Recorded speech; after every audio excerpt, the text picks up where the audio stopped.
다 같이 찬송가 412장 찬양하심으로 11월 24일 수요일 새벽 기도를 시작하겠습니다.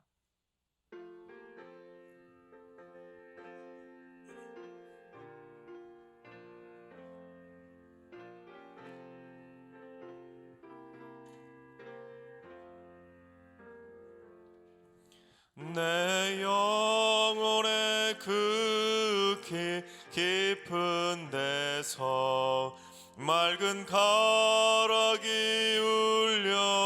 울려나네. 하늘 곡조가 언제나 흘러나와 내 영혼을 고이 샀네. 평화 평화로다 하늘 위에서 내려오네.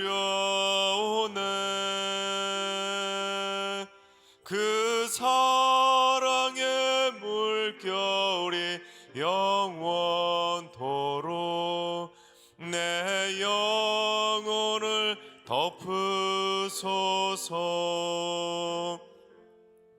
내 마음속에 솟아난 이 평화는 깊이 묻힌 보배로다.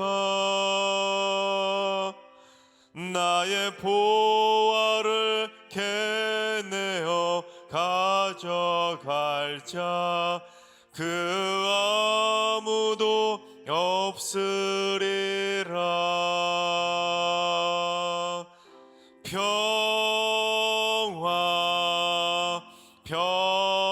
평화로다 하늘 위에서 내려오네.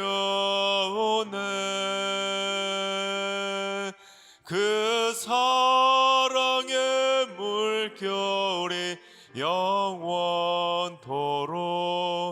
내 영혼을 덮으소서.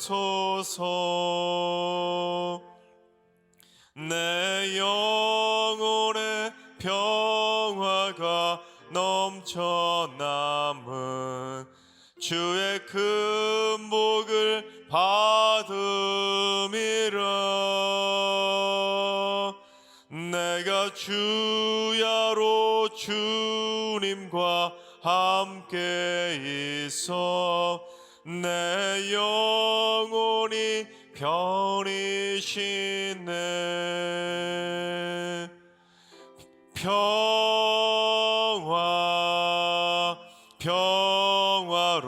평화로다 하늘 위에서 내려오네. 그 사랑의 물결이 영원토록 내 영혼을 덮으소서. 이 땅 위에 험한 길 가는 동안 참된 평화가 어디 있나. 우리 모두 다 예수를 친구 삼아 참 평화를 누리겠네.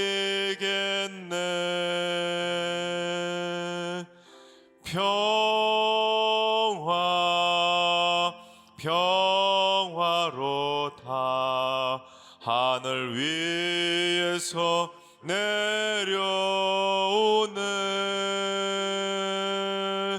그 사랑의 물결이 영원토록 내 영혼을 평화로다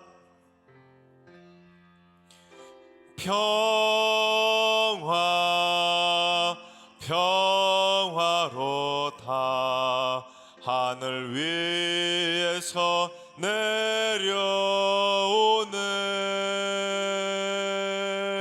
그 사랑의 물결이 영원토록 내 영혼을 우리 한 번 더 고백합시다. 평화 평화로다. 평화 평화로다. 하늘 위에서 내려오네. 그 사랑의 물결이 영원토록 내 영혼을 덮으소서. 아멘. 이 시간 다 같이 한 마음 한 뜻으로 하나님 앞에 기도하며 나아가시겠습니다. 오늘은 기도하실 때 다 같이 한 마음 한 뜻으로 이렇게 기도하시겠습니다. 주님, 이 나라의 대기업들을 위해서 기도합니다. 그들이 바른 경영 철학을 가지게 하시고 불법과 탈법을 버리고 공정한 시장 경제를 잘 이끌어가는 참 기업들, 칭찬받는 기업들이 되게 하여 주옵소서. 세계를 선도하는 세계적인 기업으로 성장해서 이 나라의 경제와 일자리 창출에 이바지하게 하시고 중소기업과 소상공인들에게도 도움이 되는 상생할 수 있는 선한 기업들이 되게 하여 주옵소서. 칭찬받는 대기업들을 위해서 기도해 주시기 바랍니다. 두 번째는 주님, 승리교회가 모든 믿는 자들의 본이 되게 하시고 승리교회의 좋은 소문이 각지에 널리 퍼지게 하셔서 가장 사랑이 넘치는 행복한 교회로 인정받게 하여 주옵소서. 개인주의 신앙과 개교회주의로 빠지지 않게 하시고 교회의 공공성을 잘 실천해서 이웃사랑의 모범이 되는 교회가 되게 하여 주옵소서. 칭찬받는 승리교회를 위해서 기도해 주시기 바랍니다. 세 번째는 주님, 승리교회 각 가장들에게 복의 복을 허락해 주옵소서. 참으로 어려운 이 시기에 가장들의 어깨가 더욱더 무거워지고 있습니다. 우리 가장들에게 건강의 복과 물질의 복을 허락해 주시고 가정을 믿음으로 잘 이끌어가며 날마다 강건하게 승리하는 아브라함과 같은 믿음의 가장들이 되게 하여 주옵소서. 우리 믿음의 가장들을 위해서 기도해 주시기 바랍니다. 이 시간 세 가지 기도 제목으로 3분 정도 오늘 예배를 위해서 함께 통성으로 기도하며 나아가시겠습니다. 기도하시겠습니다.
좋으신 하나님, 좋으신 하나님, 참 좋으신 나의 하나님,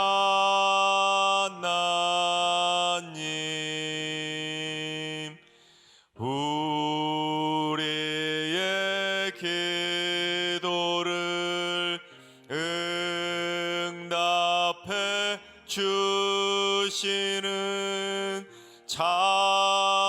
좋으신 나의 하나님, 한없는 은혜를 우리에게 주시는 참 좋으신 우리 하나님.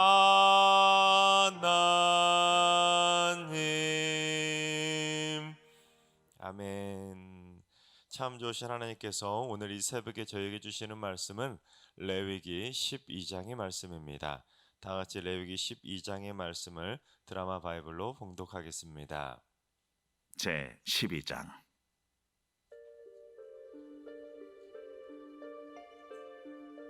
여호와께서 모세에게 말씀하여 이르시되 이스라엘 자손에게 말하여 이르라.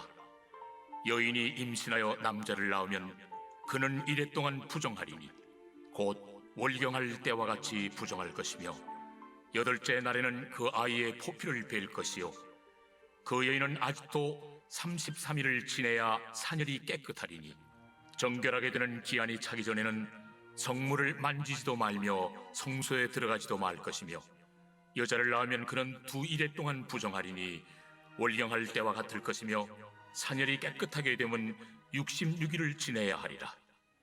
아들이나 딸이나 정결하게 되는 기한이 차면 그 여인은 번제를 위하여 1년 된 어린 양을 가져가고 속죄제를 위하여 집비둘기 새끼나 산비둘기를 회막문 제사장에게로 가져갈 것이요 제사장은 그것을 여호와 앞에 드려서 그 여인을 위하여 속죄할지니 그리하면 사녀리 깨끗하리라. 이는 아들이나 딸을 생산한 여인에게 대한 규례니라. 그 여인이 어린 양을 바치기에 힘이 미치지 못하면 산비둘기 2마리나 집비둘기 새끼 2마리를 가져다가 하나는 번제물로 하나는 속죄제물로 삼을 것이요 제사장은 그를 위하여 속죄할지니 그가 정결하리라. 아멘. 할렐루야. 하나님께서 오늘도 새날을 선물로 주셨습니다. 오늘 하루도 주님과 동행하면서 담대하게 믿음으로 승리하게 되시기를 주님의 이름으로 축원합니다. 어제 본문 살펴봤었던 본문 가운데 음식물에 관한 규례가 있지 않았습니까? 먹어도 되는 음식, 먹어서는 안 되는 음식. 하지만 그러한 규례를 오늘날 적용하는 거에는 좀 무리가 있지 않겠습니까? 그처럼 오늘 본문에도 또한 앞으로 이어지는 몇 장의 본문의 내용을 보면 오늘날 우리의 삶에 적용하기는 좀 무리스러운 내용들이 좀 많이 기록되어 있는 것을 보게 됩니다. 오늘 본문의 내용도 좀 생소한 규정인데 여인이 출산을 했을 때 정결해지는 기간, 정결 규례를 말씀하고 있는데 산모가 출산할 때 흘리는 피 때문에 월경할 때와 마찬가지로 부정하다라고 규정을 하고 있다는 것입니다. 자, 그렇다면 여인이 출산해서 아이가 태어나는 것은 분명히 축복 중에 축복일 텐데 하나님께서는 왜 그렇다면 여인이 출산할 때 그 피 흘리는 것 때문에 왜 부정하다고 하셨을까? 그건 바로 원죄 때문입니다. 우리 창세기 3장 16절 상반절을 봉독해 보겠습니다. 또 여자에게 이르시되 내가 내게 임신하는 고통을 크게 더하리니 내가 수고하고 자식을 낳을 것이며. 여러분, 출산이나 또는 월경 같은 것이 윤리적으로나 또는 도덕적으로 부정하기 때문에 정결해져야 되는 정결 예식을 가져야 된다는 그러한 개념에서 이러한 정결법을 말씀하신 것이 아니라, 여러분, 출산이 무엇 때문에 생겨났지요? 원죄 때문입니다. 즉 하나님의 명령에 불순종했기 때문에 생겨난 죄의 결과물이 바로 출산이라는 것입니다.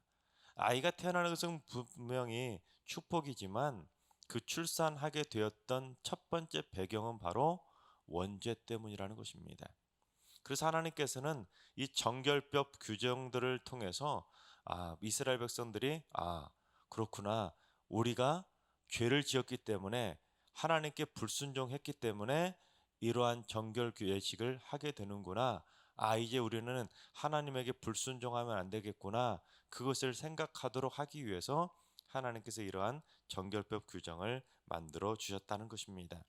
그런데 그러한 산모의 부정한 상태가 정결해지기까지 걸리는 시간이 남자아이가 태어날 때 또 여자아이가 태어날 때 서로 달랐습니다. 자, 그렇다면 먼저 남자아이가 태어났을 때는 며칠 동안 정결 기간을 가져야 됐는지 우리 2절부터 4절까지를 봉독해 보겠습니다. 이스라엘 자손에게 말하여 이르라. 여인이 임신하여 남자를 낳으면 그는 이레 동안 부정하리니 곧 월경할 때와 같이 부정할 것이며 여덟째 날에는 그 아이의 포피를 벨 것이요 그 여인은 아직도 33일을 지내야 사녀리 깨끗하리니 정결하게 되는 기한이 차기 전에는 성물을 만지지도 말며 성소에 들어가지도 말 것이며. 자, 그렇습니다. 남자아이가 태어나면 7일 동안의 그 부정한 기간과 33일 동안의 회복 기간 총합하면 며칠입니까? 40일 동안 부정하기 때문에 성소에도 들어가지 말고 성물을 만지도 말라라고 규정하고 있다는 것입니다.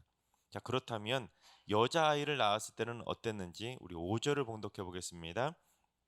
여자를 낳으면 그는 두 이레 동안 부정하리니 월경할 때와 같을 것이며 사녀리 깨끗하게 되면 66일을 지내야 하리라. 여자아이가 태어나면 남자아이가 태어날 때보다 딱 2배가 더 걸렸습니다. 그래서 14일의 부정기간과 66일간의 회복기간 합해서 총 80일의 정결기간이 필요했다라는 것입니다. 근데 이 기간 동안 성물도 만지지 말고 성소에 들어가지도 말라. 이 말은 예배를 드리겠다고 성소에 성막에 가까이 오지도 말라는 것입니다. 즉 가택연금이나 또는 자택격리와도 마찬가지일 정도로 산모가 출산을 하게 되면 하나님의 성전 앞에 근처도 가까이 오지 못할 정도로 외부 출입이 철저하게 차단이 되었습니다. 그런데 딸을 낳았을 때가 아들을 낳았을 때보다 2배나 더 정결 기간이 길은 이유는 무엇이겠습니까? 그거에 대해서 다양한 주석가들이 견해를 밝혔는데 먼저 히포크라테스나 카일이라는 주석가는 당시에 어떤 생각을 가지고 있었냐면 사람들이 아이를 낳을 때보다 여자아이를 낳을 때 산모가 출혈도 더 많고 고통도 더 극심하기 때문에 그래서 여자아이를 낳았을 때는 부정한 기간이 더 길다고 보았습니다. 맞을까요? 의학적으로 좀 근거가 없는 그 당시 고대인들의 해석이었습니다. 또 다른 해석으로는 아담보다 하와가 먼저 선악과를 따먹지 않았습니까? 그러다 보니까 원죄의 원인을 따진다면 남자보다 여자가 더 죄의 그 원인 제공을 더 많이 했기 때문에 더 책임이 크기 때문에 그래서 여자의 정결 기간이 더 길다고 보는 주석도 있습니다. 또는 남자아이는 태어난 지 8일 만에 할례를 해서 피를 흘려야 되기 때문에 그것 때문에 조금 더 감해줘야 되기 때문에 그래서 남자아이를 낳을 때는 조금 더 부정한 기간이 적었다라고 해석하기도 합니다. 또 다른 의견으로는 히브리인들의 개념으로는 장차 구원해 주실 메시아가 여자가 아니라 남자로 오기 때문에 남자는 조금 더 거룩하다, 정결하다 그런 의식이 있었기 때문에 남자아이를 낳았을 때는 좀 더 덜 부정하다라고 그런 인식이 있었다라고 합니다. 하지만 어떤 해석도 완벽한 해석은 아니겠지요. 다만 이러한 정결 기간을 통해서 우리가 조금 더 영적으로 알 수 있는 것은 숫자가 계속 반복되는 숫자가 있습니다. 완전수 3, 7, 40이라고 하는 히브리인들이 생각하던 이 성경에 나오는 완전수가 계속 반복되고 있는데 그만큼 원죄를 씻기 위해서는 더 거룩하고 더 완벽하게 더 정결하게 그 거룩해지는 정결의 기간이 필요하다라는 것을 상징적으로 보여주고 있다는 것입니다. 또한 출산을 하게 되면 어떻게든지 인간이 지었던 그 원죄를 기억해서 우리 아이들이 태어났을 때는 이 아이는 하나님 불순종하는 아이가 아니라 순종하는 아이로 키우겠습니다 하는 결단의 의지를 담아서 그 정결 기간을 보내야 된다는 것을 영적으로 우리에게 교훈해 주고 있다는 것입니다. 그렇습니다. 우리가 우리 가정 안에 자녀가 태어나거나 아니면 손주가 태어나게 되면 하나님, 이 아이를 정말 하나님의 말씀에 순종한 아이로 키우겠습니다. 그런 결단의 마음을 가지고 이 아이를 키워가야 된다는 것을 오늘 말씀을 우리에게 교훈해 주고 있다는 것입니다. 그런데 저는 오늘 말씀을 준비하면서 이런 생각을 해봤습니다. 제가 아이를 셋을 키우다 보니까 그런 율법적인 의미로서의 정결 기간이 아니라 산후조리로서의 정결 기간으로 한번 생각해 봤습니다. 우리나라 보통 우리나라는 다른 미국 같은 나라는 산후조리라는 개념이 없지만 우리나라에는 산후조리라는 개념이 있지 않습니까? 그래서 아이를 낳게 되면 우리나라는 평균 보통 6주 정도의 산후조리 기간을 하게 된다고 합니다. 제가 인터넷도 찾아봤더니 평균 6주입니다. 그래서 산후조리원에서 2주, 그리고 산후도우미를 써서 집에서 4주 해서 총 6주 정도의 산후조리 기간을 가지게 되는데 6주 하면 며칠입니까? 42일, 42일 정도, 보통 40일 정도 하게 된다는 것인데 그러면 얼추 오늘 본문에 나오는 정결 기간하고 비슷하지 않습니까?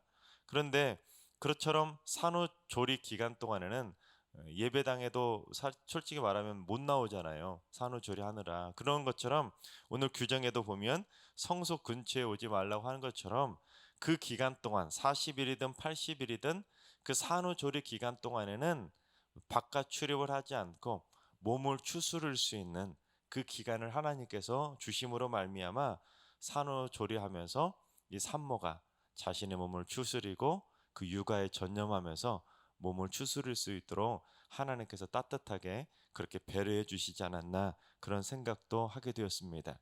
그처럼 하나님께서는 산모의 몸 상태까지도 생각하셔서 그 정결 기간을 통해서 합법적으로 바깥 출입하지 않고 집 안에서 그 아이를 키우며 몸을 추스릴 수 있도록 해주셨다라는 것입니다.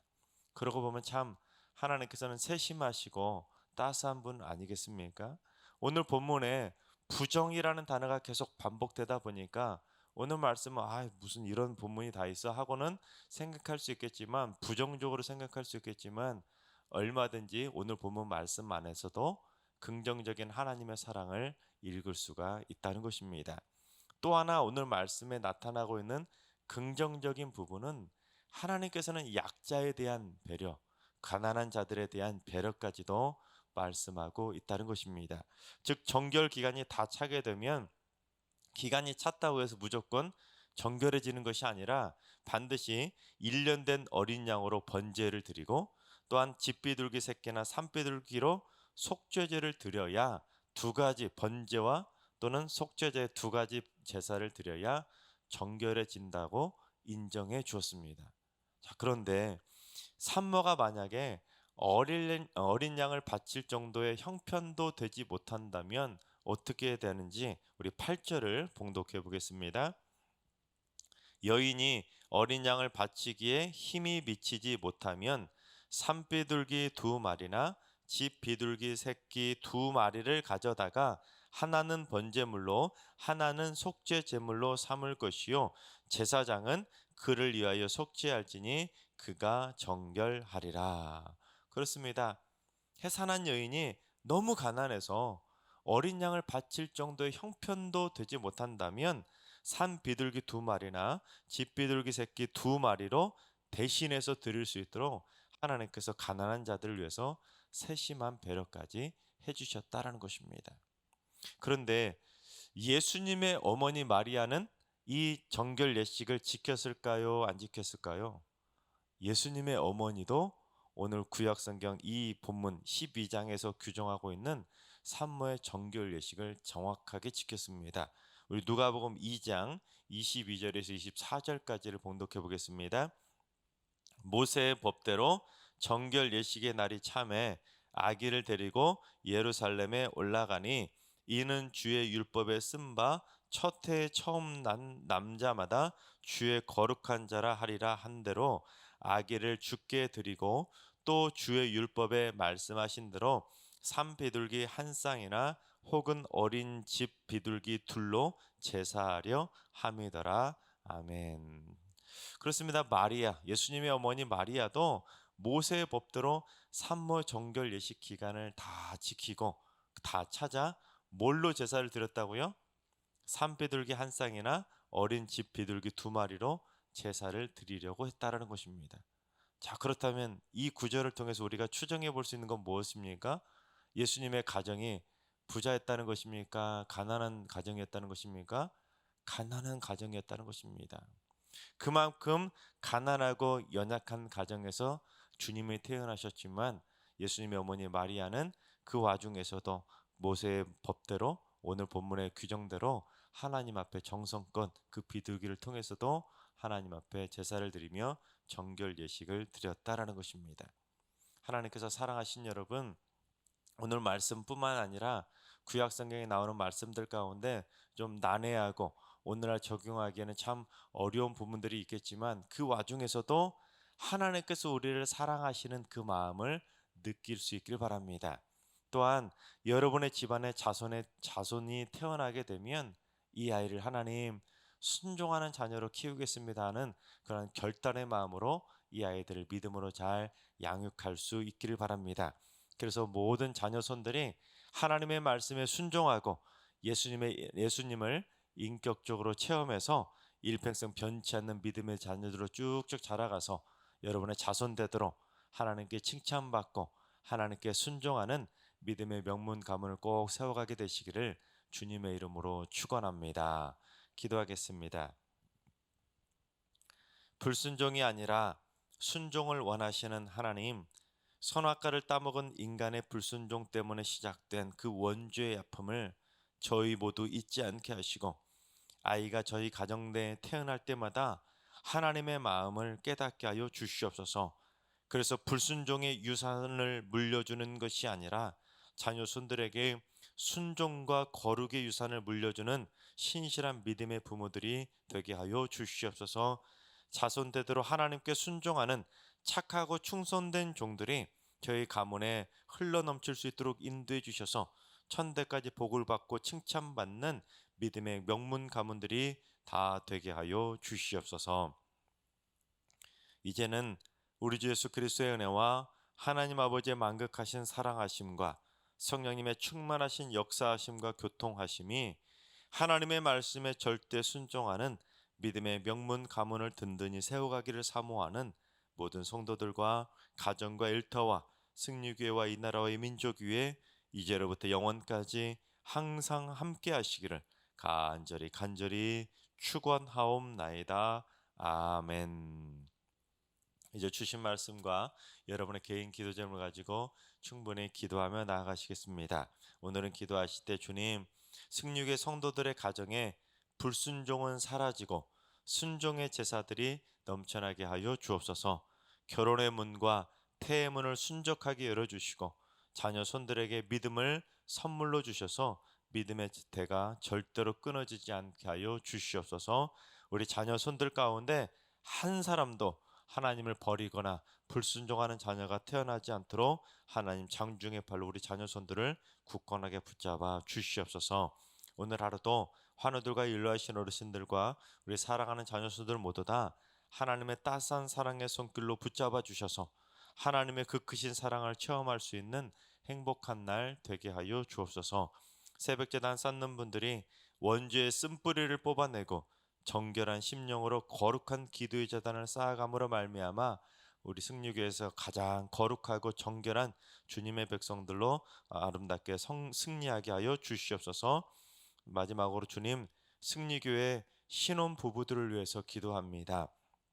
건강한 아이가 태어날 수 있도록 태문을 때에 맞게 순적하게 열어주시고 산모의 건강도 지켜주시고 산후조리도 잘 하게 하여 주시옵소서. 온 가족이 하나님의 말씀에 순종하며 우리 자녀들을 순종하는 자녀로 잘 키우게 하여 주옵소서.